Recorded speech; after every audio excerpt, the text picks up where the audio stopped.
In this video, we're going to go over doing updates on your Windows 11 computer.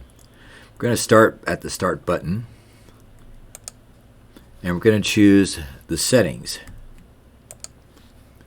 On the left, choose Windows Update.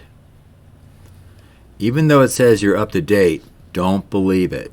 Always click Check for Updates. We're not finished.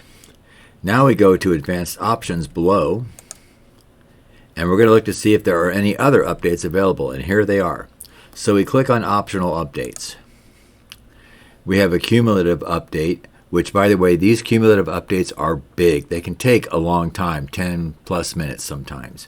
Go ahead and select that, but here's something really important. Under Driver Updates, we actually have an update ready to go.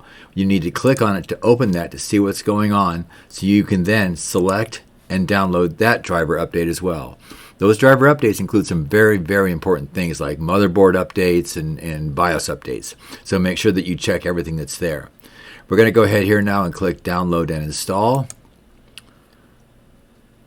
And now it's going to install not only the drivers, but the cumulative update that's waiting.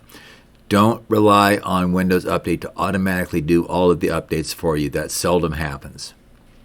And that's how you do updates. Drill down and get them all.